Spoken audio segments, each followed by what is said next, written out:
नमस्कार दोस्तों, स्वागत है आपका हमारे चैनल के एक और न्यू वीडियो में। दोस्तों, इस वीडियो में हम आपको बताने वाले हैं AIIMS NORCET 5 nursing officer vacancy के एप्लीकेशन फॉर्म को आप किस तरह से अप्लाई कर सकते हैं। हम इस वीडियो में आपको पूरी स्टेप बाय स्टेप प्रोसेस आपको बताने वाले हैं, आपको किस तरीके से इस वैकेंसी के एप्लीकेशन फॉर्म को अप्लाई करना होगा। तो पूरी जानकारी के लिए इस वीडियो को लास्ट तक जरूर देखें। इस वीडियो को लाइक करें, हमारे चैनल को सब्सक्राइब करें और नीचे डिस्क्रिप्शन में दिए गए लिंक से हमारे टेलीग्राम और व्हाट्सएप ग्रुप को भी ज्वाइन करें, ताकि फ्यूचर में हम आपको ऐसी अपडेट्स देते रहें। दोस्तों, आप अपने स्क्रीन पर इस पेज को देख सकते हैं। इस पेज के थ्रू आप इस वैकेंसी के एप्लीकेशन फॉर्म को अप्लाई कर सकते हैं। ये पेज आपका नोरसेट 5 का आपका रहने वाला है। इस पेज के थ्रू आप इस वैकेंसी के एप्लीकेशन फॉर्म को अप्लाई कर सकते हैं। आपको बता दें, अगर आप नोरसेट 5 के एप्लीकेशन फॉर्म को अप्लाई कर रहे हैं तो आपको यहाँ पर न्यू रजिस्ट्रेशन आपको यहाँ पर करना होगा। जो आपने नोरसेट 4 के अंदर रजिस्ट्रेशन किया हुआ था वो वैलिड यहाँ पर नहीं होगा। तो नोरसेट 5 के अंदर आपको न्यू रजिस्ट्रेशन आपको करना होगा। बिल्कुल न्यू प्रोसेस आपको इस वैकेंसी के एप्लीकेशन फॉर्म को अप्लाई करना होगा। इस वैकेंसी के एप्लीकेशन फॉर्म को अप्लाई करने के लिए आप अपने स्क्रीन पर इस पेज को देख सकते हैं। इस पेज के थ्रू आप इस वैकेंसी के एप्लीकेशन फॉर्म को अप्लाई कर सकते हैं। इस पेज का लिंक नीचे डिस्क्रिप्शन बॉक्स में डाल दिया गया है। आप चाहें तो वहां से क्लिक करके इस वैकेंसी के एप्लीकेशन फॉर्म को अप्लाई कर सकते हैं। आगे बात करें, वीडियो शुरू करने से पहले आपको बता देते हैं, इस वीडियो में हम आपको ओनली ये बताने वाले हैं आपको किस तरीके से इस वैकेंसी के एप्लीकेशन फॉर्म को अप्लाई करना होगा। अगर आप इस वैकेंसी के बारे में डिटेल में जानकारी जानना चाहते हैं और आपके कौन कौन से चेंजेस यहाँ पर किए गए हैं नोरसेट 5 के अंदर, हम उस पर ऑलरेडी वीडियो बना चुके हैं। उस वीडियो का लिंक नीचे डिस्क्रिप्शन बॉक्स में डाल दिया गया है। आप चाहें तो वहां से क्लिक करके उस वीडियो को देख सकते हैं, या फिर आप हमारे चैनल पर विजिट करके भी उस वीडियो को देख सकते हैं। उस वीडियो में हमने आपको नोरसेट 5 के बारे में पूरी जानकारी आपको दी है। आपके कौन कौन से मेजर चेंजेस यहाँ पर किए गए हैं और आपके इंपॉर्टेंट पॉइंट्स क्या रहने वाले हैं एप्लीकेशन फॉर्म को अप्लाई करने से पहले, पूरी जानकारी आपको उस वीडियो के अंदर आपको दी गई है। आप चाहें तो उस वीडियो को देख सकते हैं। तो चलिए वीडियो को शुरू करते हैं। इस पेज पर पहुंचने के बाद यहाँ पर आपको लिखा हुआ दिखाई देगा न्यू रजिस्ट्रेशन, और यहाँ पर आपको ऑप्शन दिखाई देगा क्लिक हेयर। आपको इस क्लिक हेयर वाले ऑप्शन पर क्लिक कर देना है। क्लिक हेयर वाले ऑप्शन पर क्लिक करने के बाद आपका कुछ इस तरीके का पेज ओपन हो जाएगा। इस पेज को ओपन होने के बाद यहाँ पर आपको कुछ इंस्ट्रक्शन के बारे में आपको बताया गया है। आपको बता दें, आप जब भी इस वैकेंसी के एप्लीकेशन फॉर्म को अप्लाई कर रहे हैं, आपको फोटोग्राफ का बैकग्राउंड आपका यहाँ पर व्हाइट होना कंपलसरी है, तभी आप इस वैकेंसी के एप्लीकेशन फॉर्म को अप्लाई कर पाएंगे। तो आप जब भी इस वैकेंसी के एप्लीकेशन फॉर्म को अप्लाई करें तो आप इस बात का ध्यान रखें, आपका पासपोर्ट साइज फोटोग्राफ आपका व्हाइट बैकग्राउंड के साथ होना कंपलसरी है, तभी आप इस वैकेंसी के एप्लीकेशन फॉर्म को अप्लाई करें। इस पेज के ओपन होने के बाद यहाँ पर आपको ऑप्शन दिखाई देगा प्रोसीड का। आपको इस प्रोसीड वाले ऑप्शन पर क्लिक कर देना है। प्रोसीड वाले ऑप्शन पर क्लिक करने के बाद आपका कुछ इस तरीके का पेज यहाँ पर ओपन हो जाएगा। इस पेज को ओपन होने के बाद आपको इस पेज को नीचे स्क्रॉल करना होगा। इस पेज को नीचे स्क्रॉल करने के बाद आपको यहाँ पर प्रोसीड का ऑप्शन है, आपको यहाँ पर दिखाई देगा। आपको इस प्रोसीड वाले ऑप्शन पर क्लिक कर देना है। प्रोसीड वाले ऑप्शन पर क्लिक करने के बाद आपका कुछ इस तरीके का पेज यहाँ पर ओपन हो जाएगा।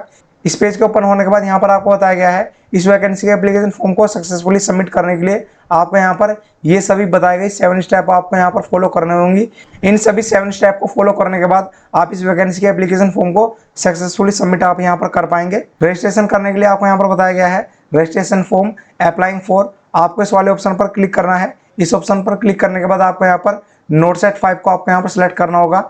नोरसेट 5 को सिलेक्ट करने के बाद आपको यहाँ पर पूछा जाता है आपका फुल नेम, और नेक्स्ट कॉलम में आपसे पूछा जाता है री एंटर फुल नेम। अपने नेम को फिलअप करने के बाद आपसे पूछा जाता है आपका फादर्स नेम और आपका मदर्स नेम। फादर्स नेम और मदर्स नेम को फिलअप करने के बाद आपकी कैटेगरी आपसे पूछी जाती है। आप जिस कैटेगरी से इस वैकेंसी के एप्लीकेशन फॉर्म को अप्लाई करना चाहते हैं उस कैटेगरी को आप यहाँ पर सिलेक्ट कर सकते हैं।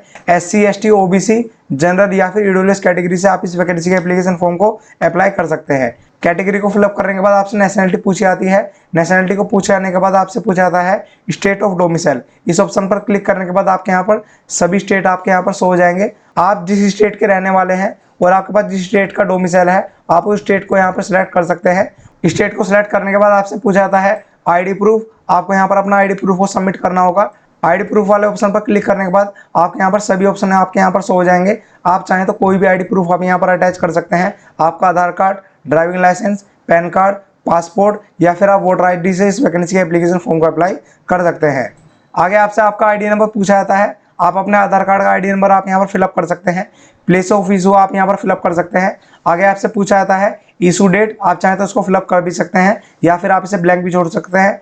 आगे आपसे पूछा जाता है वैलिड डेट, आप चाहें तो उसको फिलअप कर भी सकते हैं या फिर आप इसे ब्लैंक भी छोड़ सकते हैं। आगे आपसे पूछा जाता है are you a government employee, yes या नो वाले ऑप्शन पर आपको सिलेक्ट करना होगा। अगर आप गवर्नमेंट एम्प्लॉय हैं तो आपको यहाँ पर येस वाले ऑप्शन को सिलेक्ट करना है। अगर आप गवर्नमेंट एम्प्लॉय यहाँ पर नहीं है तो आपको यहाँ पर नो वाले ऑप्शन को आपको यहाँ पर सिलेक्ट करना होगा। नो वाले ऑप्शन को सिलेक्ट करने के बाद आपके यहाँ पर कुछ डिटेल आपकी यहाँ पर हाइड हो जाएंगी। आगे आपसे पूछा जाता है are you ex serviceman, yes या नो वाले ऑप्शन को आपको यहाँ पर सिलेक्ट करना होगा। आगे आपसे आपकी डेट ऑफ बर्थ पूछी जाती है, आगे आपको डेट ऑफ बर्थ को कंफर्म करना होगा। आगे आपका जेंडर पूछा जाता है, जेंडर को फिलअप करने के बाद आपकी कॉन्टैक्ट डिटेल आपकी पूछी जाती हैं, आपका ईमेल आईडी और आपको मोबाइल नंबर आपको यहाँ पर फिलअप करना होगा। रजिस्ट्रेशन फॉर्म के पेज की सभी डिटेल्स को फिलअप करने के बाद जब आप अपनी सभी डिटेल्स को फिलअप कर लेंगे, आपको यहाँ पर नीचे लिखा हुआ दिखाई देगा डिक्लेरेशन ऑफ एलिजिबिलिटी, और आपको यहाँ पर बॉक्स दिखाई देगा, आपको इस बॉक्स पर टिक करना है। इस बॉक्स पर टिक करने के बाद आपको यहाँ पर सेव एंड प्रोसीड वाले ऑप्शन पर क्लिक कर देना है। सेव एंड प्रोसीड वाले ऑप्शन पर क्लिक करने के बाद आपका कुछ इस तरीके का मैसेज पॉपअप आपको यहाँ पर शो हो जाएगा। यहाँ पर आपको आपकी कैंडिडेट आईडी आपको यहाँ पर लिखी हुई दिखाई दे जाएगी और आपको यहाँ पर लिखा हुआ दिखाई देगा आपका लॉगिन आईडी और पासवर्ड आपके ईमेल आईडी पर और आपके मोबाइल नंबर पर आपको भेज दिया गया है। आपको अपने ईमेल आईडी और मोबाइल नंबर को चेक करना है, वहाँ पर आपको आपका लॉगिन आईडी और पासवर्ड आपको वहाँ पर शो हो जाएगा। आपको उस लॉगिन आईडी और पासवर्ड को संभाल कर रख लेना है अपने फ्यूचर यूज़ के लिए और अपने अकाउंट को लॉगिन करने के लिए। इस मैसेज को पॉपअप होने के बाद आपको यहाँ पर ओके का ऑप्शन आपको यहाँ पर दिखाई देगा, आपको इस ओके वाले ऑप्शन पर क्लिक कर देना है। ओके वाले ऑप्शन पर क्लिक करने के बाद आपको यहाँ पर कुछ इस तरीके का मैसेज आपको यहाँ पर शो हो जाएगा। आपको यहाँ पर लिखा हुआ दिखाई देगा आपने रजिस्ट्रेशन का पहला स्टेप आपने यहाँ पर कंप्लीट कर लिया है। नेक्स्ट आपको स्टेप 2 को आपको यहाँ पर फॉलो करना होगा और आगे आपको यहाँ पर प्रोसीड का ऑप्शन आपको यहाँ पर दिखाई देगा। आपको इस प्रोसीड वाले ऑप्शन पर क्लिक कर देना है। प्रोसीड वाले ऑप्शन पर क्लिक करने के बाद आपका कुछ इस तरीके का पेज आपका यहाँ पर ओपन हो जाएगा। आपको यहाँ पर दिखाई देगा चेंज पासवर्ड। आप चाहें तो अपने पासवर्ड को चेंज कर भी सकते हैं या फिर आप वही पासवर्ड आप रहने दे सकते हैं। ये आप पर डिपेंड करता है आप पासवर्ड को चेंज करना चाहते हैं या फिर आप नहीं चेंज करना चाहते हैं। पासवर्ड को चेंज करने के लिए आपको यहाँ पर अपने ओल्ड पासवर्ड को फिलअप करना होगा जो कि आपके ईमेल आईडी पर आपको भेजा गया है और आपको न्यू पासवर्ड को आपको यहाँ पर क्रिएट करना होगा। इसके थ्रू आप अपने पासवर्ड को चेंज यहाँ पर कर सकते हैं। पासवर्ड की डिटेल को फिलअप करने के बाद आपको यहाँ पर इस अपडेट वाले ऑप्शन पर क्लिक कर देना है। अगर आप अपने पासवर्ड को चेंज नहीं करना चाहते हैं तो आपको यहाँ पर माई पेज का ऑप्शन आपको यहाँ पर दिखाई देगा। आपको इस माई पेज वाले ऑप्शन पर क्लिक कर देना है। माई पेज वाले ऑप्शन पर क्लिक करने के बाद आपका कुछ इस तरीके का पेज आपका यहाँ पर ओपन हो जाएगा। इस पेज को ओपन होने के बाद यहाँ पर आपको लिखा हुआ दिखाई देगा पर्सनल डिटेल। आपने रजिस्ट्रेशन करते टाइम जो पर्सनल डिटेल को आपने यहाँ पर फिलअप किया था वे पर्सनल डिटेल आपके यहाँ पर शो हो जाएंगी। तो नीचे आपको यहाँ पर आपकी कॉन्टैक्ट डिटेल आपके यहाँ पर शो हो जाएंगी, आपका ईमेल आईडी और मोबाइल नंबर आपका यहाँ पर शो हो जाएगा। इस पेज को नीचे स्क्रॉल करने के बाद आपको यहाँ पर नीचे 2 ऑप्शन दिखाई देंगे, एडिट का और प्रोसीड का। आपको इस प्रोसीड वाले ऑप्शन पर क्लिक करना है। प्रोसीड वाले ऑप्शन पर क्लिक करने के बाद आपका कुछ इस तरह का पेज आपका यहाँ पर ओपन हो जाएगा। इस पेज को ओपन होने के बाद यहाँ पर आपको लिखा हुआ दिखाई देगा क्वालिफिकेशन एंड एड्रेस डिटेल। इस पेज को ओपन होने के बाद यहाँ पर आपसे सबसे पहले पूछा जाता है एजुकेशन क्वालिफिकेशन। एजुकेशन क्वालिफिकेशन के नीचे आपको यहाँ पर लिखा हुआ दिखाई देगा क्वालिफाइंग एग्जाम। इस वाले ऑप्शन पर क्लिक करने के बाद आपको यहाँ पर नीचे 3 ऑप्शन आपके यहाँ पर शो हो जाएंगे, BSc nursing, post BSc nursing या फिर जीएनएम। आपने जो भी इनमें से कोर्स किया हुआ है आपको यहाँ पर उसको सिलेक्ट करना होगा। फॉर एग्जाम्पल के लिए हम यहाँ पर बीएससी नर्सिंग को सिलेक्ट कर लेते हैं। बीएससी नर्सिंग को सिलेक्ट करने के बाद आपका यहाँ पर इस बॉक्स में ऑलरेडी फिलअप आपका यहाँ पर हो जाएगा पास्ड। नेक्स्ट आपसे पूछा जाता है आपकी यूनिवर्सिटी का नाम, आपके कॉलेज का नाम, आपका एडमिशन डेट और आपका पासिंग डेट। पासिंग डेट को फिलअप करने के बाद आपसे पूछा जाता है do you have valid registration number with nursing council of Indian state nursing council. आपको येस या नो वाले ऑप्शन को सिलेक्ट करना है। येस या नो वाले ऑप्शन को सिलेक्ट करने के बाद आपसे पूछा जाता है रजिस्टर्ड एज। आपको इस वाले ऑप्शन को सिलेक्ट करने के बाद आपका यहाँ पर ऑप्शन शो हो जाएगा नर्स एंड मिडवाइफ। आपको इस वाले ऑप्शन को सिलेक्ट कर लेना है। नर्स एंड मिडवाइफ को सिलेक्ट करने के बाद आपको यहाँ पर आपका रजिस्ट्रेशन नंबर फिलअप करना होगा और आपको रजिस्ट्रेशन नंबर मिडवाइफ आपको यहाँ पर फिलअप करना होगा। आगे आपसे पूछा जाता है state name of nursing council. आपने जिस स्टेट से नर्सिंग की हुई है आपको यहाँ पर उस स्टेट को आपको यहाँ पर सिलेक्ट करना होगा। इस वाले ऑप्शन पर क्लिक करने के बाद आपके यहाँ पर सभी स्टेट आपके यहाँ पर शो हो जाएंगे। आपने जिस स्टेट से नर्सिंग की हुई है आपको यहाँ पर उसको सिलेक्ट करना होगा। State name of nursing council को सिलेक्ट करने के बाद आपसे पूछा जाता है इशू डेट ऑफ रजिस्ट्रेशन। आपका जिस डेट के दिन रजिस्ट्रेशन इशू हुआ है आपको उस डेट को आपको यहाँ पर इस बॉक्स के अंदर फिलअप करना होगा। इशू डेट को फिलअप करने के बाद आपको इस पेज को नीचे स्क्रॉल करना होगा। इस पेज को नीचे स्क्रॉल करने के बाद आपके यहाँ पर एड्रेस डिटेल आपके यहाँ पर पूछी जाती हैं। आपको इस बॉक्स के अंदर अपने एड्रेस की डिटेल को आपको यहाँ पर फिलअप करना होगा। अपने एड्रेस की सभी डिटेल्स को फिलअप करने के बाद आपको यहाँ पर नीचे 2 ऑप्शन दिखाई देंगे, सेव एंड एग्जिट और सेव एंड प्रोसीड। आपको इस सेव एंड प्रोसीड वाले ऑप्शन पर क्लिक कर देना है।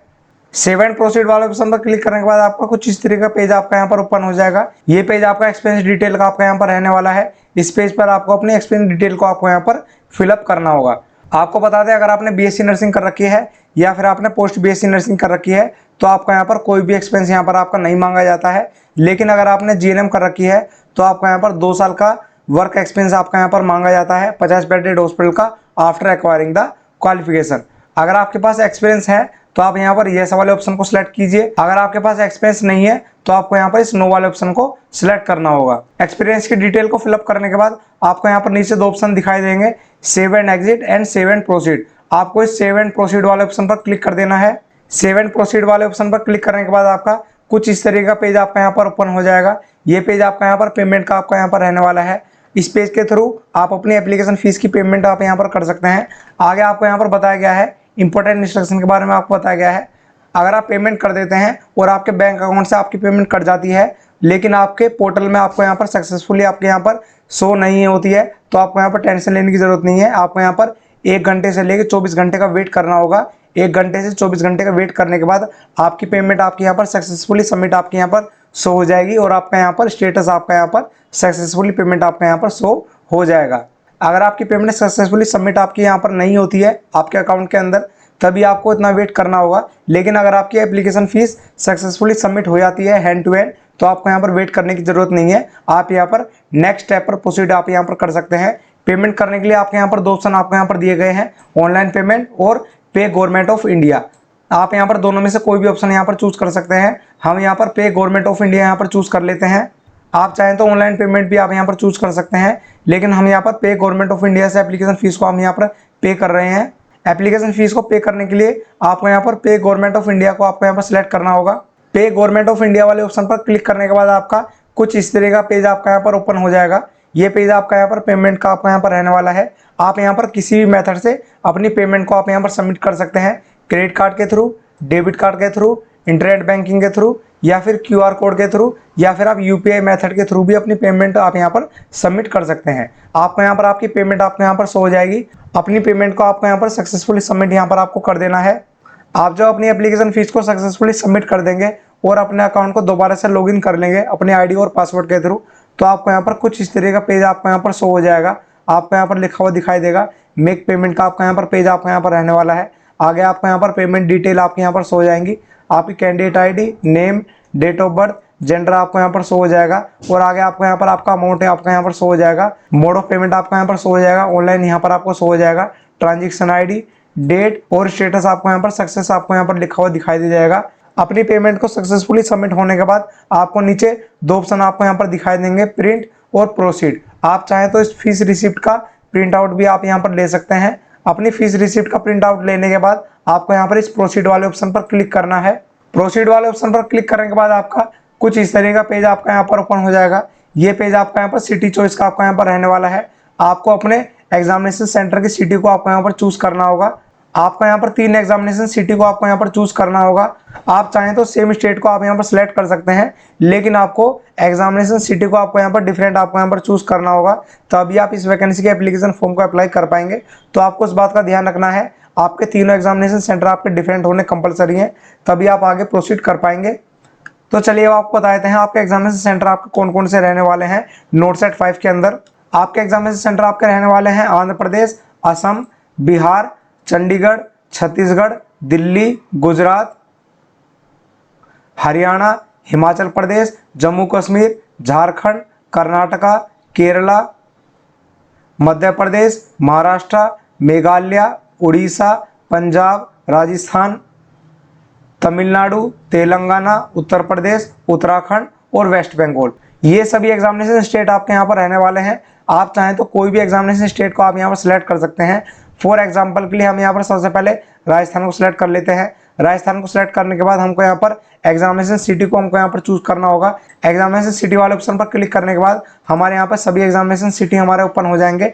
हमारे राजस्थान के अंदर एग्जामिनेशन सेंटर हमारे रहने वाले हैं अजमेर, अलवर, बीकानेर, जयपुर, जोधपुर, कोटा, सीकर और उदयपुर। इन सभी एग्जामिनेशन सेंटर में से आप कोई भी एग्जामिनेशन सिटी को आप यहाँ पर चूज कर सकते हैं।